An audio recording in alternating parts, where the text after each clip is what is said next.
सोचिए आप पहुंचते हैं महारेरा में, कहते हैं कि सर जो बिल्डर है ये प्रोजेक्ट बना रहा है वो एमिनिटीज़ यानी खास करके गार्डन और ओपन स्पेस के लिए रिजर्व है, आप इसके खिलाफ एक्शन लीजिए।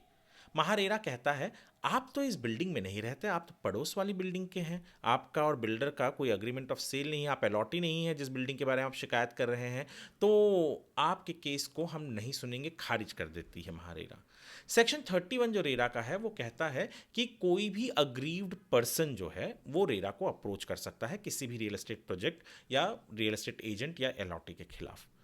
पर यहाँ पर उन्होंने पर्सन की डेफिनेशन भी दी है सेक्शन में, कहते हैं कि ग्रुप ऑफ अलॉटीज हो या कोई ऐसा ग्रुप हो जो रिकग्नाइज्ड हो, ऐसा सब कुछ भी लिखा है। पर अग्रीव पर्सन मानकर ये व्यक्ति पहुंचा महारेरा में, उसने कहा कि सर जी हमारा जो प्रोजेक्ट है, हमारा हम जहाँ रहते हैं उसके सामने एक जगह है जो कुछ साल पहले बिल्डर ने कलेक्टर से जब लिया या जो भी म्यूनसिपल अथॉरिटी है उनसे जब इजाज़त ली गई तो वहाँ पर वो एमिनिटीज़ के लिए था, ऐसा आरोप लगाया और कहा कि अब वो वहाँ पर रियल एस्टेट बिल्डिंग कंस्ट्रक्शन कर रहा है, आप उससे रोकिए। रेरा ने कहा कि पहली चीज़ तो ये है कि आप इस प्रोजेक्ट के अलॉटी नहीं है जहाँ पर आप शिकायत करें, तो आपकी लोकस स्टैंडर्ड नहीं है। और सबसे महत्वपूर्ण चीज़ कहा, जो एलिगेशन मैं अभी भी कह रहा हूँ कि सिद्ध नहीं है कि वो बिल्डर वहाँ पे कुछ बना रहा है और वो उसके लिए रिजर्व है या नहीं, वो अलग चीज़ है। रेरा ने कहा कि आप जो एलिगेशन लगा रहे हैं ये आरोपों को आपको या तो म्यूनसिपल कॉरपोरेशन वहाँ की या तो कलेक्टर के पास जाकर इसके बारे में निवारण निकालना चाहिए, ना कि रेरा के पास। रेरा ये चीज़ नहीं देखती।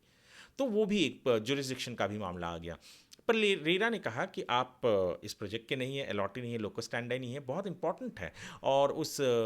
कंप्लेन को खारिज कर दिया। ऑर्डर के डिटेल्स डिस्क्रिप्शन में है, ज़रूर पढ़िएगा, आपको काम आएगा कि कहाँ पर हम एक एज अ होम बायर या एक एज अ अग्रीव पर्सन कहाँ शिकायत कर सकते हैं, रेरा आपकी बात सुनेगा या नहीं सुनेगा, या क्या हो सकता है। दरअसल इस होम बायर का शिकायत ये भी था कि वो अगर वो एम्यूनिटीज़ या ओपन स्पेस जो भी अगर है वहाँ पर रिजर्वेशन, उसके ऊपर बिल्डर इमारत बना देता है तो उसके घर का जो सन लाइट है और जो हवा है वो ऑब्स्ट्रक्ट हो जाएगा, और इसके लिए वो इसके विरोध में गया था। पर रेरा ने कहा कि आप अलॉटी नहीं है, आपकी लोकल स्टैंडर्ड नहीं है, तो इसके लिए उसके इसको खारिज कर दिया। बहुत